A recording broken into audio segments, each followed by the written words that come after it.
दोस्तों, महाशिवरात्रि की रात में 4 पहर की पूजा कैसे करें, कौन कौन सा पाठ करें, कितनी बार स्नान करें, क्या रात में सो सकते हैं, आरती विसर्जन कब करें और कौन से शिवलिंग की पूजा ज्यादा फलदायी होगी, आइए जानते हैं। देखिए, 4 पहर की पूजा यदि आप करना चाहते हैं तो पार्थिव शिवलिंग सबसे बेस्ट है। चारों पहर की पूजा के बाद इसका विसर्जन कर दें। अगर पार्थिव शिवलिंग से ना करना चाहें तो आपके घर में जो भी शिवलिंग हो उसकी पूजा कर सकते हैं। कुछ लोगों को पार्थिव शिवलिंग बनाना नहीं आता, वैसे आता तो मुझे भी नहीं है, पर हाँ बना लेती हूँ।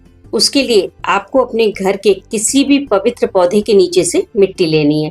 मेरे पास शमी का पौधा है तो मैं उसी की मिट्टी से बना रही हूँ। साथ ही कुछ शमी के पत्ते भी मिट्टी में मिला लें, इससे शनि महाराज भी प्रसन्न हो जाते हैं। अब आपको मिट्टी में थोड़ा सा चंदन मिलाना है, थोड़ा सा देसी घी और कुछ बूंदे गंगा जल की मिलाएं और इसे अच्छे से मिला लें। अब शिवलिंग स्थापित करने के लिए मैंने एक बरगद का पत्ता लिया है, आप चाहें तो बेलपत्र भी ले सकते हैं। सबसे पहले थोड़ी सी मिट्टी लेकर हाथों से थपथपाकर जलाधारी की शेप दें।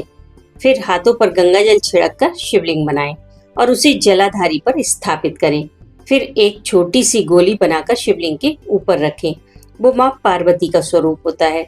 फिर हल्का सा पानी लगाकर उसे चिकना कर दें। अब आपका शिवलिंग तैयार है। कुछ देर के लिए इसे धूप में रख दें, इससे शिवलिंग पक्का हो जाएगा और चारों पहर की पूजा करने पर भी खंडित नहीं होगा। पहले पहर की पूजा से पहले स्नान कर लें, फिर पूजा शुरू करें। मैंने यहाँ पर पूजा की सारी तैयारी कर ली है, क्योंकि पूजा शाम प्रदोष काल में शुरू होगी। पाठ करने के लिए शिव चालीसा और दुर्गा चालीसा भी रख लिया है, क्योंकि ये पर्व शिव और शक्ति के मिलन का है, तो हमें शक्ति की उपासना तो जरूर करनी चाहिए। इसीलिए दुर्गा सप्तशती का पाठ करेंगे।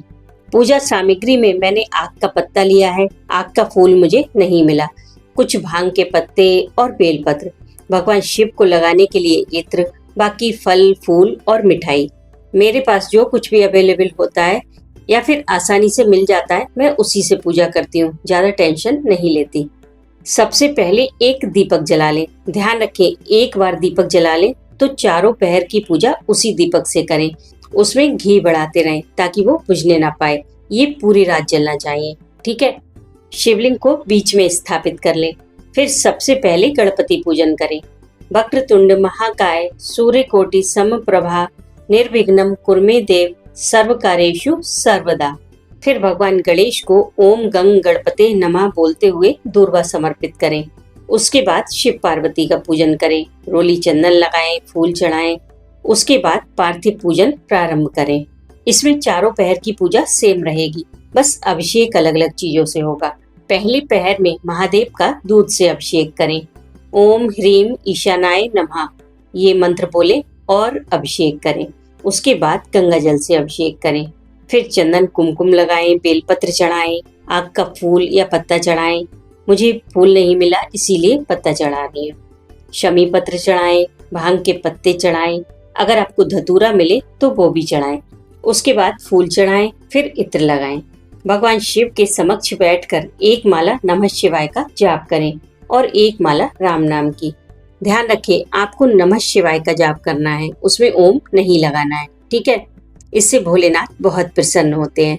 शिव चालीसा का पाठ करें, फिर दुर्गा सप्तशती में से सप्त श्लोकी दुर्गा का पाठ करें और अंत में जो सिद्ध कुंज का स्तोत्र दिया है उसका भी पाठ करें।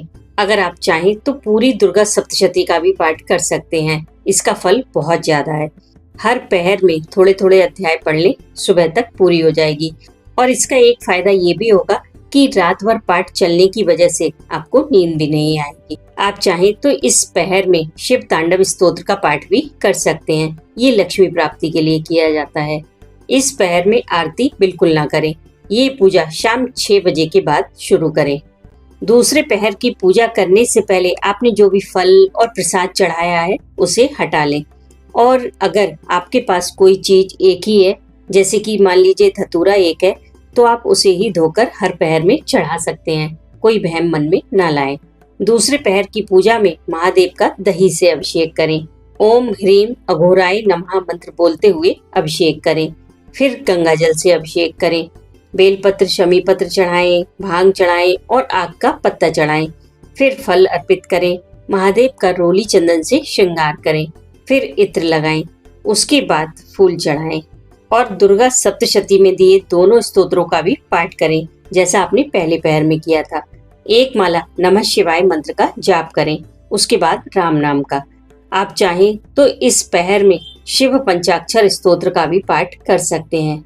आरती आपको इस पहर में भी नहीं करनी है, क्यों, वो मैं आपको आगे बताऊंगी। दूसरे पहर की पूजा रात 9:30 के बाद ही शुरू करें। तीसरे पहर की पूजा से पहले प्रसाद हटा लें, शिवलिंग को थोड़ा खाली कर लें। इसमें महादेव का घी से अभिषेक करें। ओम ह्रीम वामदेवाय नमः मंत्र बोले और अभिषेक करें। फिर गंगा जल से अभिषेक करें, कुमकुम चंदन से पूजन करें, आग का पत्ता चढ़ाएं, भांग चढ़ाएं, शमी पत्र चढ़ाएं, फल फूल अर्पित करें, महादेव को इत्र जरूर लगाएं, फिर फूलों से श्रृंगार करें।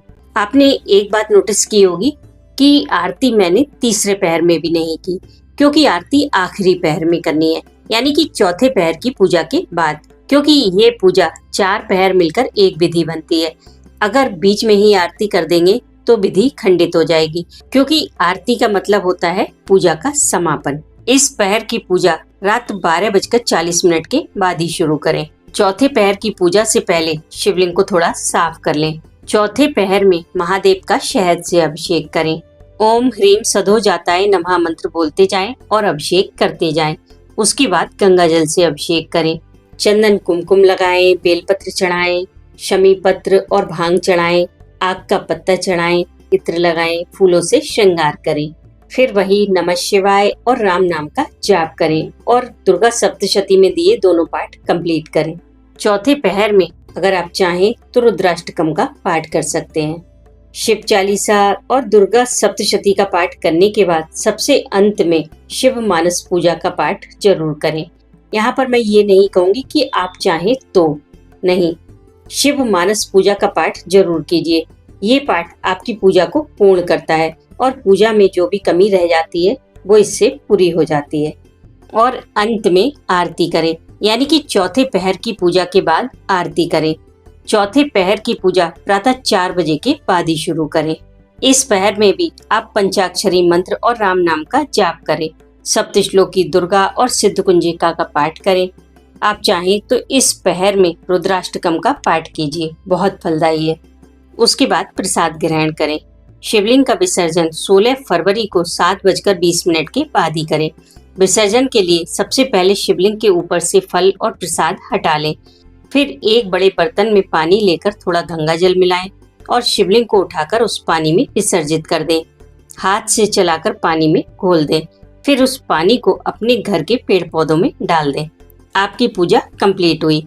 अब कुछ दान आप अपनी सामर्थ्य के अनुसार निकालकर व्रत का पारण कर सकते हैं। इस तरह आप अपनी 4 पहर की पूजा करें। इसमें पूरी रात काम चलता है। हर पहर की पूजा के बाद आपको कुछ समय भी मिलता है जिसमें आप चाय वगैरह पी सकते हैं, लेकिन अगर सो गए तो फिर सोते रह जाएंगे। इसीलिए कुछ भी कीजिए, आप कुछ देर मोबाइल चला सकते हैं, भजन सुन सकते हैं, पर सोना नहीं है।